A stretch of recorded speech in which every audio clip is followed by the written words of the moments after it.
8 ministros de la Suprema Corte se sacrifican por el Poder Judicial y por la República.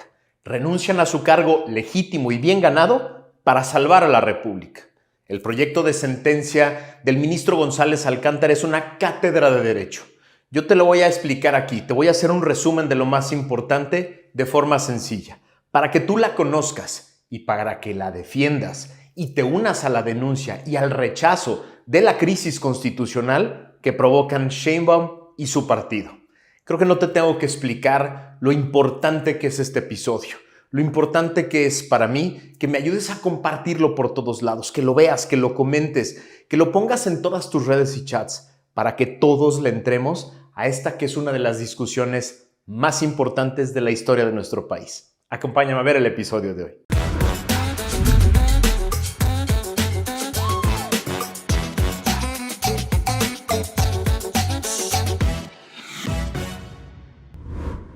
La señora Sheinbaum y sus aparentes jefes, el Noroñas, Patán Augusto y Monreal, tenían 3 argumentos para decir que el Poder Judicial no tenía facultad para revisar su aberración de reforma que destruye al Poder Judicial. La primera mentira que repiten sin cesar de manera perversa es que si el pueblo les dio la mayoría, ellos tienen el derecho de quitarle y ponerle a la Constitución lo que ellos quieran. La segunda mentira, repetida vilmente por todos lados, es que si la Suprema Corte de Justicia de la Nación revisa la reforma para anularla, es porque están defendiendo su chamba. Tienen conflicto de interés, dicen. La tercera mentira, que repiten sin cesar, es que una vez puesto algo en la Constitución, ni Dios Padre lo puede quitar, nadie lo puede revisar. Vamos una mentira a la vez. Sobre la primera mentira, respecto del derecho absoluto que otorga el pueblo de quitarle y ponerle a la Constitución lo que les plazca, ya platicamos en varios episodios anteriores, pero vale la pena recordarlo brevemente. En 2011 se dio en México una de las reformas más importantes de la historia de este país relativa a los derechos humanos, que fue, entre otras cosas, la incorporación de este párrafo en la Constitución, en el artículo primero, que tiene históricas implicaciones. Lo cito. Las normas relativas a los derechos humanos se interpretarán de conformidad con esta Constitución y con los tratados internacionales de la materia, favoreciendo en todo tiempo la protección más amplia. Cierro la cita. Básicamente lo que dice este párrafo constitucional son 3 cosas fundamentales que todo mexicano debe comprender. 1. En materia de derechos humanos, también es norma constitucional lo que dicen las convenciones y los tratados internacionales de los que México es parte, que son más de 100 convenciones y tratados. 2. Siempre que interpretes como autoridad la Constitución y las leyes, lo tienes que hacer a favor de los derechos de las personas. Y 3. La Constitución debe garantizar que en México se puedan hacer efectivos los derechos humanos establecidos en esa norma suprema y en las convenciones y tratados internacionales. La señora Sheinbaum y Morena, además de ese aparato asqueroso de propaganda que tienen, afirman que el pueblo les dio la mayoría en el Congreso para poner y quitar de la Constitución lo que ellos quieran. Su único argumento es que si les dan los números en las cámaras, eso quiere decir que el pueblo les autorizó a poner en la norma suprema lo que les plazca. Esto, de entrada, implica desconocer que la propia Constitución les ordena, sí, ordena a la señora Sheinbaum y a cada legislador a leer, entender y conocer las convenciones internacionales y los tratados sobre derechos humanos de los que México es parte, para saber qué pueden y qué no pueden quitar o poner de la Constitución y las leyes. Es decir, su mandato electoral no es absoluto, porque México es parte activa de una comunidad internacional que lleva décadas creando mecanismos eficaces para la protección de derechos humanos y se ha comprometido a la obligación constitucional de que todas las autoridades en el ejercicio de sus funciones promuevan, respeten, protejan y garanticen todos los derechos humanos. La segunda mentira está cayéndose a pedazos por una movida política valiente y audaz de 8 ministros de la Suprema Corte de Justicia de la Nación. ¿Ustedes dicen que vamos a anular la reforma para cuidar nuestra chamba? Ah, muy bien, pues de una vez renunciamos, para que todo mundo sepa que eso es mentira, pero lo hacemos con efectos a partir de 2025, para poder declarar la inconstitucionalidad de su aberración de reforma. Tómela. Vale la pena detenernos unos minutos en esta movida política de estos 8 ministros. A ver, primero, para que no eches en saco roto lo que significa, desde el punto de vista personal, esta renuncia. Se trata de 8 mujeres y hombres con décadas de carrera judicial, que habían luchado para llegar al máximo cargo al que puede aspirar un abogado en este país, que lo habían conseguido legítimamente después de un duro y muy competido proceso, que lo estaban ejerciendo dignamente y que les daba todo el derecho para defenderse, para defender ese cargo. Esas 8 personas básicamente están diciendo: el odio del antecesor de Claudia es contra nosotros, pues aquí está nuestra cabeza en sacrificio para que nadie diga que tenemos conflicto de interés ni que nuestra defensa de la Constitución es solo para defender nuestras plazas. Pero nos vamos hasta que cumplamos con nuestro deber de defender al Poder Judicial y a la República. Tómela. ¿Estarías dispuesto a dejar tú el cargo que siempre soñaste con tal de salvar un bien mayor? No sé, pero ellos sí. Lo segundo que se debe analizar es lo audaz e inteligente de esta movida política, porque deja sin argumentos al obradorato y los expone como unos viles mezquinos. Les causó tal dolor de estómago que ya el Noroñas, con ese estilo cavernícola que lo caracteriza, salió a decir que no los van a dejar renunciar. ¿Qué? ¿De qué carajos está hablando? Algo así como: ahora se quedan para poder decir que están defendiendo sus privilegios a los que están renunciando. Es absolutamente ridículo. Pero lo más bonito que sucedió esta semana, a lo que le vamos a dedicar el resto de este episodio, es a la desarticulación de la tercera mentira que sostiene el obradorato, que dice que si ellos ya pusieron algo en la Constitución, ni Dios Padre lo puede quitar. La destrucción de esta mentira se la debemos al ministro con M mayúscula, Juan Luis González Alcántara Carranca, y a su proyecto de sentencia que se hizo pública desde el lunes pasado. Yo ya leí con mucha atención las 366 páginas de la sentencia, y no exagero cuando digo que es una verdadera cátedra de derecho constitucional. Es muy emocionante para nosotros, los profesionales del derecho, leerla.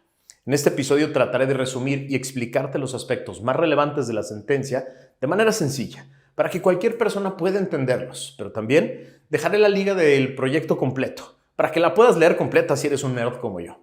Espero hacerle justicia a la sentencia. Ahí te va.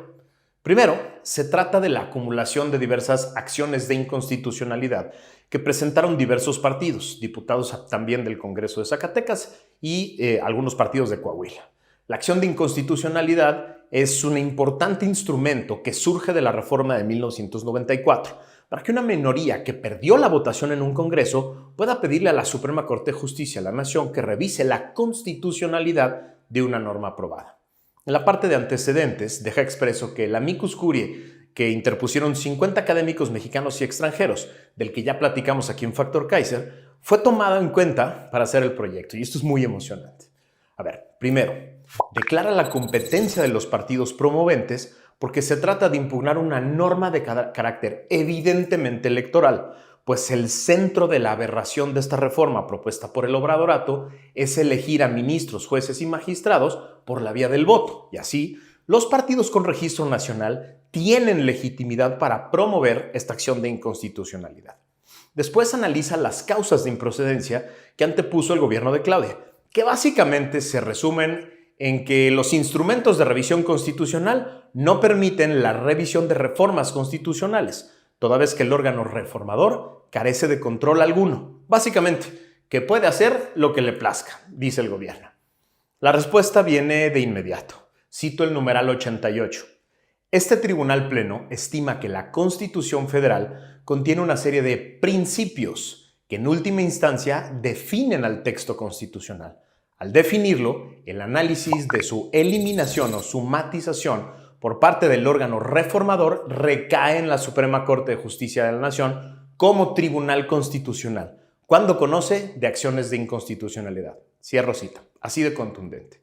Para sustentar esta afirmación, primero hace un muy interesante recorrido por el derecho comparado, para explicar lo común y normal que es en el mundo la revisión de normas constitucionales por parte del tribunal que se encarga de la regularidad constitucional. Los análisis de derecho comparado sirven para desacreditar esos argumentos chafas que pretenden acusar a la Corte mexicana de inventar criterios que no se utilizan en ningún otro lado, y así dejar claro que se trata de doctrina internacional, común y probada, normal. Es decir, al revisar la constitucionalidad de las aberraciones del obradorato, la Suprema Corte de Justicia de la Nación solo está aplicando la doctrina internacional que se utiliza en varios lugares del mundo. El apartado B de esta sección es interesantísimo. Se llama Los principios fundacionales de la Constitución. Esto es importante para mis alumnos de la clase de Derecho que tomamos los martes de cada 15 días. Ahí les va. En el numeral 113 dice, cito, una lectura sistemática en conjunto del texto constitucional permite concluir que existe una serie de principios cuya permanencia permite identificar la continuidad y la vigencia del orden constitucional. Además, una simple revisión de la historia constitucional del Estado mexicano, desde su independencia hasta la actualidad, lleva a identificar en dónde se encuentran ubicados estos principios que definen los límites del órgano reformador. Cierro la cita. Es decir, hay principios en la Constitución que la hacen una Constitución. Si se los quitas, rompes el orden constitucional. Así de fácil. En el numeral 118 hace una pregunta que es el centro del debate actual. Cito, ¿el órgano reformador de la Constitución puede actuar sin más límites que los formales? La respuesta a esta pregunta pasa indudablemente por la lectura completa de nuestro texto constitucional y por su contextualización con la historia jurídica de la conformación del Estado mexicano. Cierro la cita. De inmediato contesta en los numerales siguientes. Cito otra vez. Este Tribunal Pleno considera que el artículo 40 constitucional contiene los principios esenciales que rigen la convivencia social, por lo menos de la que se desarrolla bajo el amparo constitucional. Este artículo se heredó en términos idénticos de la Constitución de 1857 y la de 1872 en lo sustantivo. Solo ha sido modificado una vez en 2012 para añadir el reconocimiento de la laicidad como otro de los principios que se contenían ya en el Pacto Social. El artículo 40 dice: es voluntad del pueblo mexicano constituirse en una república representativa, democrática, laica y federal, compuesta por estados libres y soberanos en todo lo concerniente a su régimen interior, y por la Ciudad de México unidos en una federación establecida según los principios de esta ley fundamental. Cierro la cita. Así, dice el numeral 124, el núcleo del pacto federal se convierte en el compromiso de las partes de mandatarse un gobierno republicano, representativo, democrático, federal y laico. Es decir, el pueblo puede elegir a una mayoría calificada en el Congreso que le puede meter mano a la Constitución. Eso es legítimo. Pero esa mayoría no tiene permiso para cambiar los principios del pacto federal. Esa es la idea central. En el numeral 127 hace una pregunta fundamental. Cito, ¿podría esta soberanía popular modificar el pacto social asentado en el artículo 40 constitucional? Por supuesto que podría hacerlo, porque el pueblo tiene derecho natural e inalienable de hacerlo, pero no a través de los poderes de la Unión, ni de sus equivalentes locales, pues estos quedan acotados por el Pacto Federal, como se extrae del artículo 41. Ahí les va. El pueblo ejerce su soberanía por medio de los poderes de la Unión, en los casos de la competencia de estos, y por los que los estados y la Ciudad de México, en lo que toca a sus regímenes interiores, en los términos respectivamente establecidos por la presente Constitución Federal y las particulares de cada estado, y de la Ciudad de México, las que en ningún caso podrán contravenir las estipulaciones del Pacto Federal. Eso está en la Constitución. Cierro la cita. Es decir, el 27% de la población de este país que votó por el obradorato no le puede dar permiso para cambiar el Pacto Federal que asumimos todos, que es de todos los mexicanos.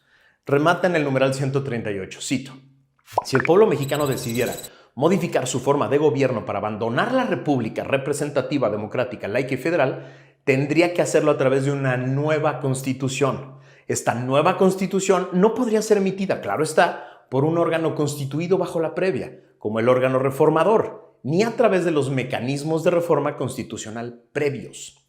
Después hace un recuento de 200 años de historia constitucional y concluye en el numeral 168 que, cito, la garantía de los derechos humanos y los límites al poder, salvaguardados por la división de poderes, constituyen, en esencia, el núcleo de la democracia constitucional. ¿Quién es el órgano encargado, por la propia Constitución, para cuidar que todos esos principios se respeten? Pues la Suprema Corte de Justicia de la Nación, explica en el siguiente apartado. Explica también que se trata de una facultad excepcional por su relevancia y trascendencia, es decir, solo le puede entrar la Corte a este tema tan complejo cuando esté en peligro el pacto federal, la república y el orden constitucional mismo, como hoy. Después hace un larguísimo análisis de los vicios de procedimiento y de los vicios sustantivos que plantean los promoventes y los responde uno por uno para que no haya dudas. Una de las partes más importantes es el análisis de la garantía de inamovilidad y permanencia en el cargo de los miembros del Poder Judicial, como parte esencial de la independencia de ese poder y, por lo tanto, como parte esencial de la división de poderes, que es la columna vertebral del Pacto Federal. En el numeral 346 dice, cito, la estabilidad en el cargo judicial a través de periodos compatibles con la misma función jurisdiccional pretenden evitar que los demás poderes puedan intentar remover a las personas juzgadoras sin causa justificada o intentar limitarlos con miras a lograr subyugarlos. Después destruye por completo el absurdo método de selección planteado por la reforma obradorista y explica uno a uno los enormes vicios que tiene este método y la forma en la que cada uno de ellos destruye la profesionalización, la integridad, la eficacia y sobre todo la independencia del Poder Judicial. Y así se viola el Pacto Federal.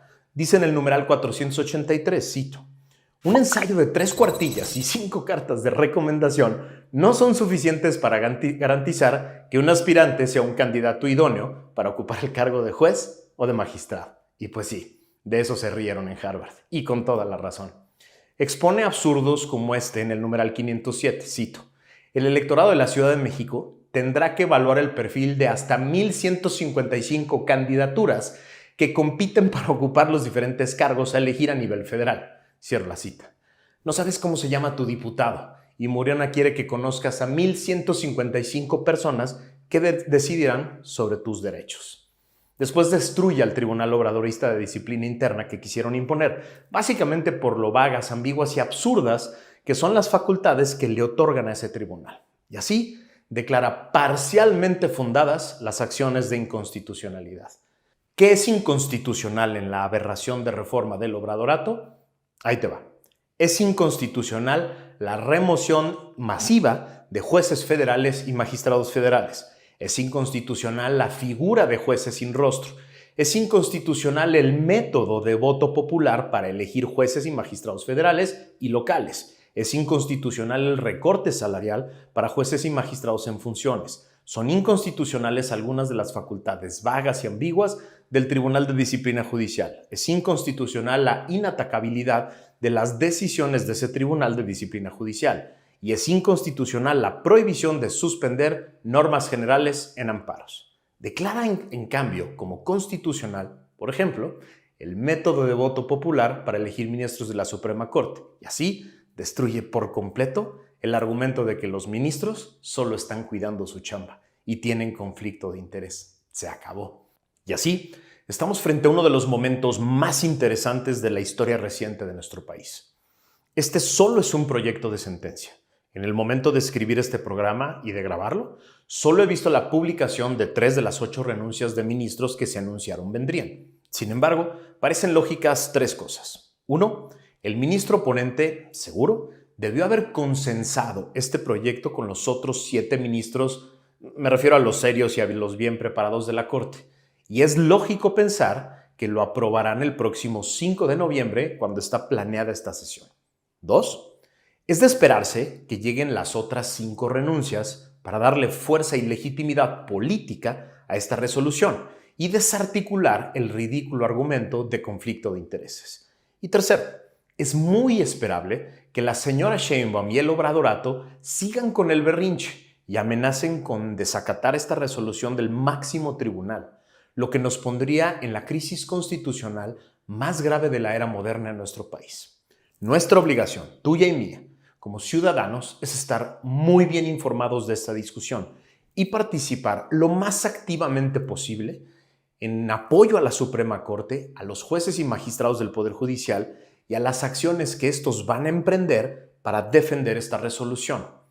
También es nuestra responsabilidad expresar, de todas las maneras que podamos, nuestro rechazo absoluto y enojo por el rompimiento del Estado de Derecho por parte del obradorato.